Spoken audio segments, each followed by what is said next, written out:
하나님의 사랑이 우리를 부욕해 하고 참된 사랑과 믿음과 순종에 이르게 함을 고백합니다. 이 시간 주님의 자녀와 백성이 모여 주님의 사랑을 높여드리고 또 주의 말씀을 통하여 새 힘을 얻기를 원하오니 함께하여 주시옵소서. 주님, 사마리아 여인을 기억합니다. 실로암 청년을 기억합니다. 백부장을 기억합니다. 주님을 믿고 순종했던 수많은 신앙의 사람들을 본받게 하여 주시옵소서.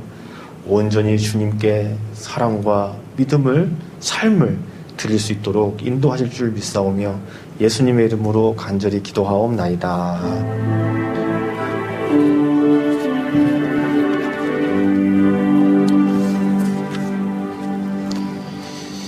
네, 오늘 우리에게 주시는 하나님의 말씀, 요한복음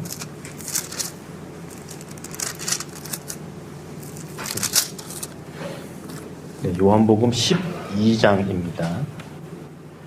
요한복음 12장 1절에서 8절까지의 말씀입니다. 예수님께서 나사로를 소생케 하셔가지고 그 마을에 큰 잔치가 벌어졌습니다. 사람이 죽었는데 살아났으니까 당연히 잔치를 해야 되죠. 그래서 큰 잔치가 벌어졌습니다. 그런데 누이 마리아가 예수님의 죽음을 준비하는 향유를 부어드리는 일이 일어납니다. 오늘 이 내용을 중심으로 해서 요한복음 안에 예수님의 마음을 알아들이는 사람, 예수님에게 합당한 반응으로 나온 사람들, 예수님의 히든카드가 있다고 그랬죠, 복음서에는. 근데 반대로 예수님의 마음을 모르는 완악한 사람들이 또 있다고 그랬어요. 예수님께서 그들에게 또 동일하게 기회를 주시고 사랑을 베풀어 주셔도 완고한 사람들이 있다고 그랬어요. 근데 오늘 이 마리아가 요한복음에 보면 마치 최종 주자처럼 나옵니다. 최종 주자. 사마리아 여인이 바톤을 가지고 확 뛰다가 백부장에게 딱 건네줬어요. 이 백부장이 또 막 뛰어가지고 또 다른 신앙의 사람에게 준 것처럼 이렇게 이어져 가는데 이 마지막쯤에 실로암 청년, 그리고 이 마지막에 또 이 나사로의 누이 마리아가 이렇게 나오는 거거든요. 오늘 이 마리아의 참 이 참된 신앙의 자세 우리가 좀 들여다보면서 예수님께서 히든카드로 내놓은 예수님의 자랑과 같은 그 믿음의 사람들을 좀 여러 명 살펴보는 시간을 갖도록 하겠습니다. 자, 그럼 12장 먼저 1절에서 8절까지 읽도록 하죠. 6월절 엿새 전에 예수께서 베다니에 이르시니 이곳은 예수께서 죽은 자 가운데서 살리신 나사로가 있는 곳이라. 거기서 예수를 위하여 잔치할세 마르다는 일을 하고 나사로는 예수와 함께 앉은 자 중에 있더라. 마리아는 지극히 비싼 향유 곧 순전한 나드 한 근을 가져다가 예수의 발에 붓고 자기 머리털로 그 발을 닦으니 향유 냄새가 집에 가득하더라. 제자 중 하나로서 예수를 잡아줄 가룟 유다가 말하되 이 향유를 어찌하여 300데나리온에 팔아 가난한 자들에게 주지 아니하였느냐 하니 이렇게 말하면 가난한 자들을 생각함이 아니요 그는 도둑이라 돈깨를 맞고 거기 넣는 것을 훔쳐가미노라. 예수께서 이르시되 그를 가만두어 나의 장례할 날을 위하여 그것을 간직하게 하라. 가난한 자들은 항상 너희와 함께 있거니와 나는 항상 있지 아니하리라 하시니라. 아멘. 자, 이 나사로의 집에 나사로가 사는 이 베단이라는 마을에 아주 큰 잔치가 벌어졌습니다. 근데 성경에서 6월절 엿새 전이라 이렇게 이야기하는 걸 보면 뭔가 암시하는 거죠. 6일 뒤면 예수님 죽으신다는 걸 이야기하는 거잖아요. 근데 어쨌든 나사로가 얼마 전에 이 시체 썩은 냄새가 날 정도로 완전히 죽어버렸었는데 예수님께서 불러내셔가지고 소생케 됐잖아요. 그러니까 엄청난 표적과 기적이 나타난 것으로 인해서 잔치가 일어났어요. 예수님을 위한 잔치가 일어났어요. 보니까 나사로는 예수님 옆에 꼭 붙어 있겠죠. 얼마나 감사해요. 그러니까 예수님 옆에 꼭 붙어 있죠. 예수님 곁에 있어야 되고 나름 또 예수님 버금가는 주인공이잖아요. 죽다 살아났으니까. 나중에 보면 바리새인들이 예수님만 죽이려고 하는 게 아니라 나사로도 죽이려고 그래요. 그러니까 예수님에게 은혜 받은 사람들은 다 표적 대상입니다. 너 예수한테 은혜 받았지. 특별히 너는 안식일날 은혜 받았지. 그래서 넌 더 나빠. 뭐 이런 식입니다. 말이에요. 그러니까 나사로는 예수님 옆에 꼭 붙어 있는 게 당연한 거예요. 그리고 오늘 보니까 마르다가 열심히 부엌에서 잔치 음식을 만들고 있어요. 이 마르다 그러면은 열심히 일하다가 이렇게 좀 마음이 토라지는 스타일처럼 나오잖아요. 근데 오늘만큼은 기쁜 마음으로 콧노래를 부르면서 하고 있었을 것이 분명해요. 예, 그런 잔칫날이에요. 정말 기뻐 맞이하는 그런 잔칫날이란 말이에요. 자, 그런데 그리고 이제 그 마을 사람들 뿐만 아니라 여러 사람들이 다 그렇게 기뻐하고 즐거워하고 어떤 자기들 어떤 기대가 있었겠죠. 예수님께서 이렇게 놀라운 일을 벌이셨으니까요. 그런데 이때 마리아가 지극히 비싼 양유, 곧 순전한 나드 한 근을 가져다가, 그렇죠? 14K, 18K 순금 다르죠? 그래서 순전한 나드를 가져다가 예수님에게 부어드리는 거예요. 그리고 자기 머리털로 그의 발을 닦았습니다. 향유가 그 집안에 가득 찼어요. 아마도 마리아가 이렇게 한 것은 뭔가를 지금 깨달았기 때문이겠죠.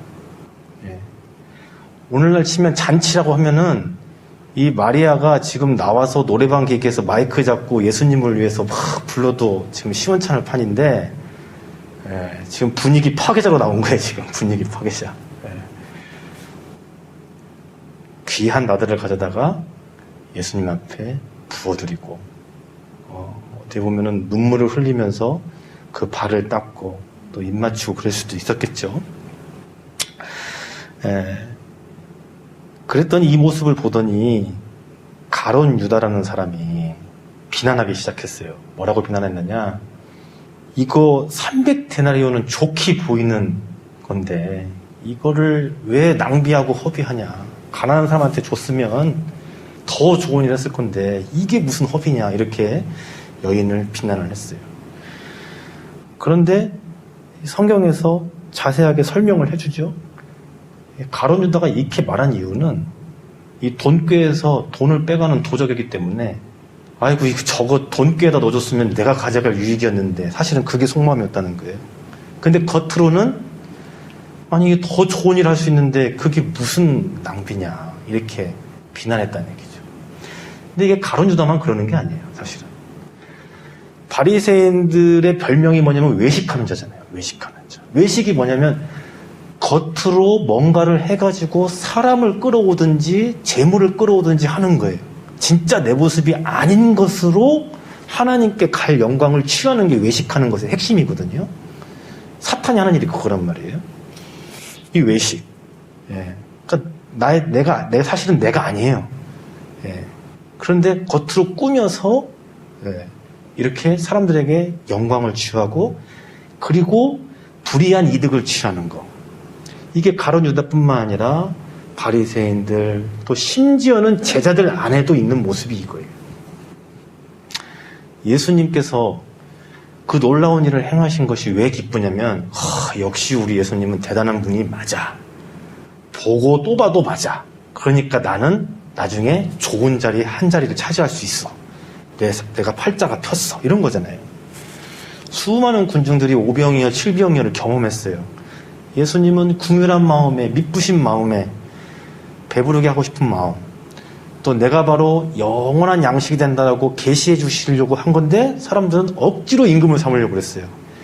아이고 저분을 우리 임금 삼으면 로마도 무찌르고 더 이상 굶주리지도 않고 세금도 안 뜯기고, 이게 다 각자 생각하는 마음의 태도였어요.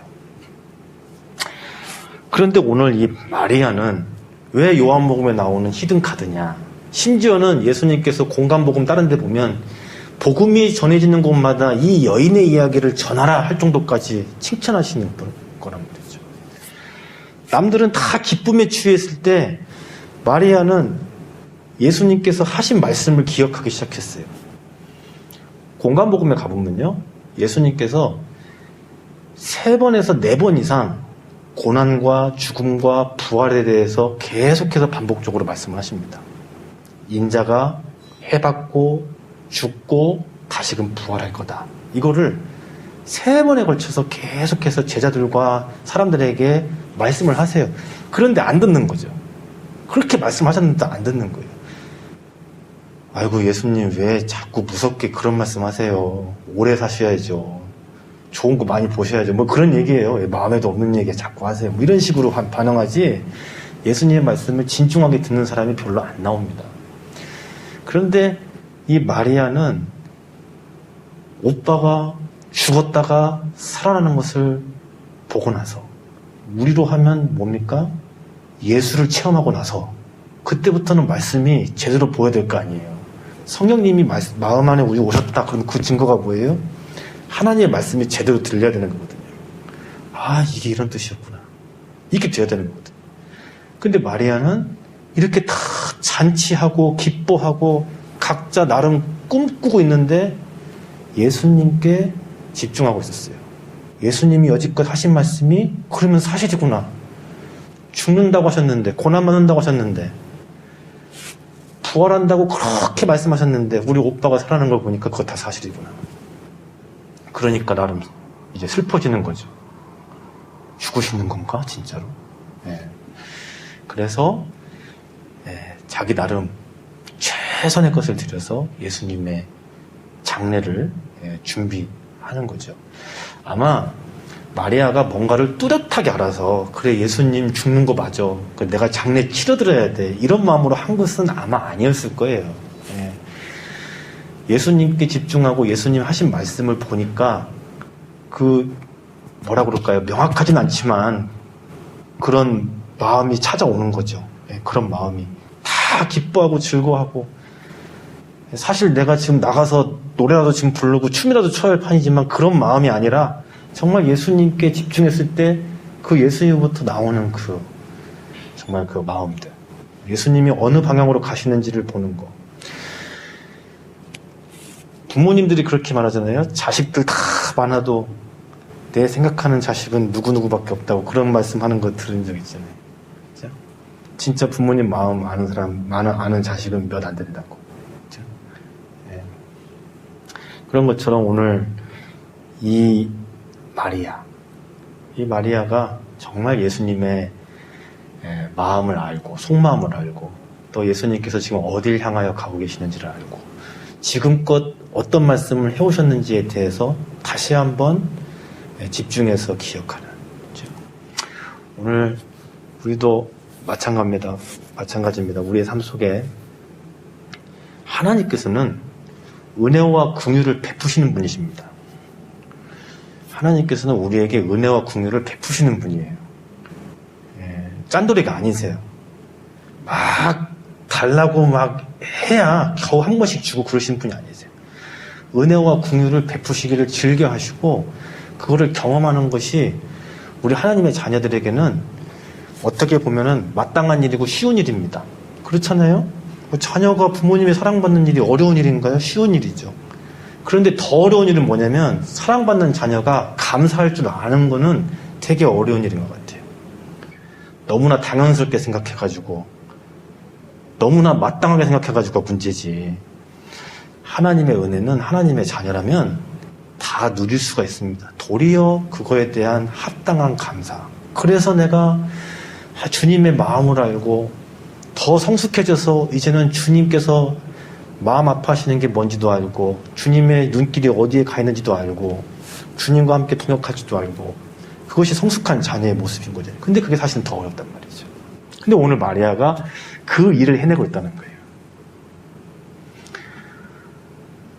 이렇게 잔치가 벌어난 다음에 예수님께서 낙이 타고 막 입성하시는 거잖아요. 십자가를 향해서 죽으러 가시는 건데 막 다들 호산나 막 부르고 여기 다윗의 다윗의 자손 여기 있으시다 그러고 우리 왕이시다 그러고 맞죠 말은. 네, 맞죠 말은. 그런데 자기들이 원하는 이제 앞으로 자기들이 누릴 것이 너무나 기대가 돼가지고 하는 그런 모습인 거죠. 그래서 오늘 이 마리아가 참 우리에게 신앙의 귀감이 되는 모습으로 요한복음의 어떤 마지막 신앙의 본의 주자로 이렇게 떡하니 나와 있습니다. 마리아뿐만 아니라 좀 몇몇을 좀 살펴보면요. 간단하게 살펴볼게요. 사마리아 여인 같은 경우도 마찬가지. 니고데모도 참 본이 되는 인물이긴 하지만 예수님과 만났을 때 예수님 하신 말씀은 언뜻 깨닫지 못하고 결국엔 돌아갔죠. 물론 뒤로 가면 갈수록 이제 예수님 안으로 들어오는 사람이긴 하지만, 근데 니고데모도 사실은 예수님에 대해서 잘 몰랐어요. 유대인들은 예수님을 배척했어요. 그런데 사마리아 땅에서 사마리아 여인과 그 동네 사람들이 예수님 보고 메시아래요. 하루 이틀 예수님과 함께 있더니 이제는 내가 들어서가 아니라 예수님과 직접 있었더니 이분이 세상의 주님이시로구나. 사마리아 사람들이 그걸 고백해요. 유대인들이 아니라, 스스로 아브라함의 자녀다라고 자부하는 사람들이 아니라, 아이고 저거 더러운 피야 했던 그런 사마리아 사람들이 예수님을 알아본단 말이에요. 또 예수님께서 고향 갈릴리에 가셨어요. 예수님께서 미리 말씀하십니다. 제자들한테. 얘들아, 선지자가 고향에서 환영받는 일이 없다. 아마 가서 예수님이 체면 구길 일이 많을 거를 미리 아시고 미리 말씀하시는 거예요. 너무 멋쩍을까 봐. 예. 그런데 자기의 고향에서는 그렇게 배척을 받으셨는데 로마인 백부장이 나타나는 거예요. 거기서 떡하니. 이방인이잖아요. 로마인이잖아요. 자기의 종을 아들같이 사랑한 나머지 예수님 앞에 청년 예수죠. 식민지의 청년 예수란 말이에요. 그 앞에 나와서 내 아들 같은 종을 고쳐달라고 엎드리지 않습니까? 심지어는 우리 집에는 오실 필요가 없다고. 감당을 못한다고. 마치 세례 요한의 고백을 생각나게 하는 것과 같은 모습. 예수님이 놀라버리셨어요. 내가 이스라엘에서 이런 믿음 가진 사람을 본 적이 없다. 그 믿음을 보고 놀랄 정도셨어요. 또 다른 곳에는 누가 있냐면 바리새인들과 수르보니게 여인이 있어요. 네. 바리새인들은 예수님께서 바리새인들이 말씀을 잘 안다고 그러니까 구약의 매우 주요한 말씀들을 가지시고 훈계하셨어요. 이사야 선지자가 이렇게 이야기했느니라. 어떤 선지자가 이렇게 이야기했느니라. 그랬더니만은 막 얼굴이 울그락불그락 해가지고 가버렸어요. 제자들이 옆에서 볼 때 하도 답답하니까 아휴 예수님 좀 적당히 하시지 얼굴 빨개져가지고 가는 거 못 보셨어요? 그렇게까지 하셨어야 됐어요? 그렇게 나와요 보면. 예, 제가 이렇게 의역을 해드립니다만 예수님께서 그래? 그러면 너희들 일로 와봐. 그리고 만나주신 여인이 수르보니게 여인이거든요. 예, 귀신 들린 딸 때문에 예수님 앞에 나와요. 개 취급받잖아요. 돌아보지도 않고. 무시당하고 개 취급받아도 이 수르보니게 여인은 예수님이 말 한번 건네주시면은 가까이 오고 옵니다. 네. 부스러기 은혜라도 저는 받아야겠습니다. 예수님이 또 칭찬하세요. 야, 이거 메가톤 믿음이다. 메갈로 믿음이다. 이렇게 돼 있거든요, 원어에. 예, 메가톤 엄청 큰 거잖아요. 예. 그럼 메가톤급 믿음이다. 이렇게 칭찬했단 말이에요. 이렇게 성경에서는 예수님의 이 숨은 비장의 카드들이 있습니다. 요한복음에 이제 또 대표적인 사람이 이 마리아 못지않은 사람이 바로 실로암 청년이죠. 실로암. 이 실로암 청년은 베데스다 38년 된 병자하고 이렇게 딱 비교가 돼요. 요한복음 앞쪽에 보면 베데스다 38년 된 병자가 있는데 이 베데스다 38년 된 병자는 어떤 죄를 졌는지 몰랐는데 죄 때문에 병 걸린 사람이에요. 그래서 그 마음에 너무나 완악함이 가득 차 있어가지고 이 병이 곪은 사람이거든요. 예수님께서 진정한 자비의 주님이 되셔서 오신 거예요. 베데스다가 자비의 집인데 거긴 자비의 집이 아니잖아요. 1등만 나올 수 있는 곳이잖아요. 근데 진짜 자비하신 예수님 오셔가지고 고쳐주세요. 뭐 신앙 고백이 있는 것도 아니고 예수님이 간창 것도 아니고 그냥 고쳐주세요. 근데 그 베데스다 38년 된 병자 예수님을 나중에 고발하잖아요. 나 고쳐주는 사람 예수입니다. 이렇게 하고. 그때부터 예수님이 표적이 돼가지고 바리새인들이 죽이려고 했더라. 이렇게 시작이 돼요. 그런데 실로암 청년은 눈을 순종함으로 씻고 뜨게 됩니다. 그 다음부터는 줄곧 예수님이 자신에게 행한 일에 대해서 가감없이 단호하게 고백합니다. 부모도 부인하지만 자기는 부인하지 않습니다. 마음으로 믿어 의에 이르고 입술로 시인하여 구원에 이른다고 그랬잖아요. 그 입술로 시인한다는 게 뭔지를 보여주는 사람이 실로암 청년이에요.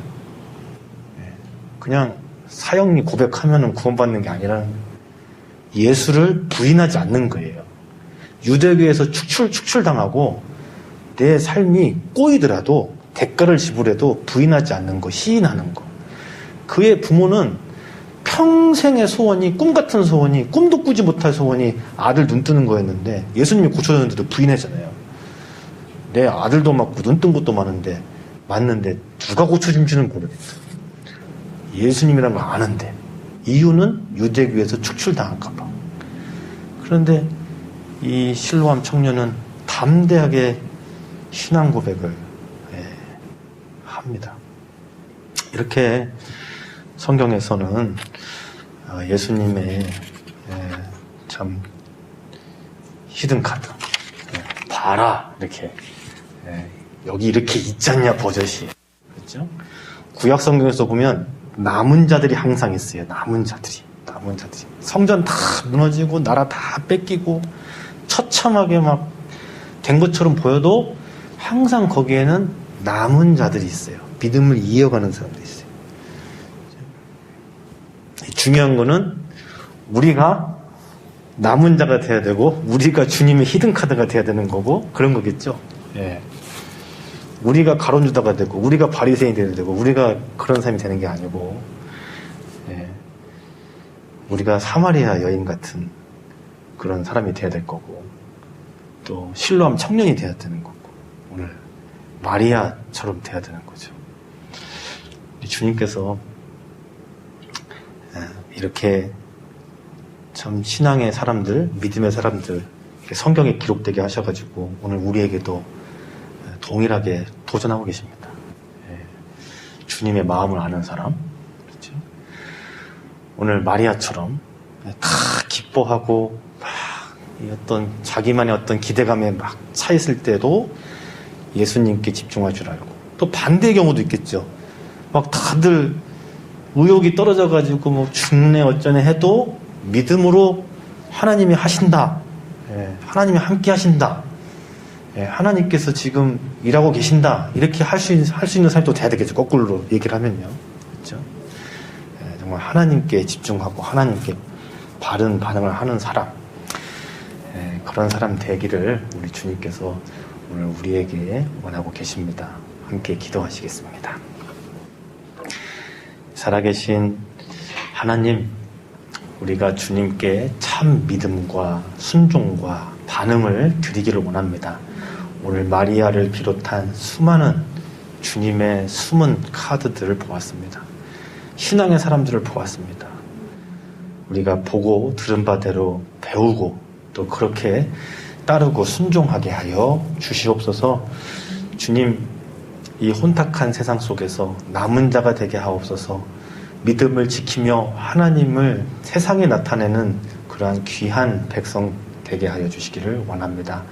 또한 기도할 때에 주께서 함께 하시고 우리의 기도를 통하여 하나님께서 이루실 일을 이루어 주옵소서. 예수님의 이름으로 기도드리옵나이다. 아멘. 자, 우리 그 사랑 얼마나 함께 한 번만 찬양하시고 기도하는 시간 갖도록 하겠습니다.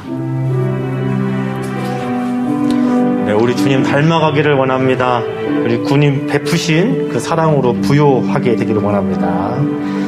나 표현 못해도 나 표현하리라.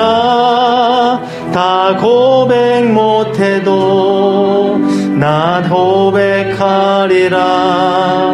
다 할 수 없어도 나 알아가리라. 다 담지 못해도 나 닮아가리라. 다시 한번 고백합니다. 나 표현 못해도 나 표현하리라. 나 고백 못해도 나 고백하리라. 다 할 수 없어도 나 알아가리라. 다 닮지 못해도 다 닮아가리라. 그 사랑 얼마나 아름다운지, 그 사랑 얼마나 날 부욕해 하는지, 그 사랑 얼마나 크고 놀라운지를, 그 사랑 얼마나 나를 감격하게 하는지, 그 사랑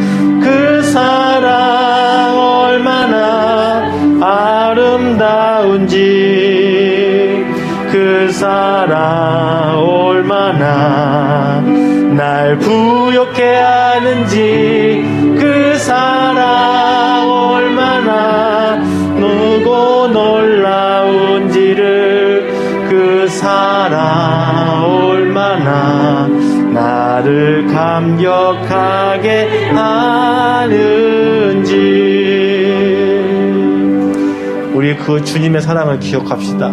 사마리아 여인을 만나주시기 위해서 그 땅을 찾아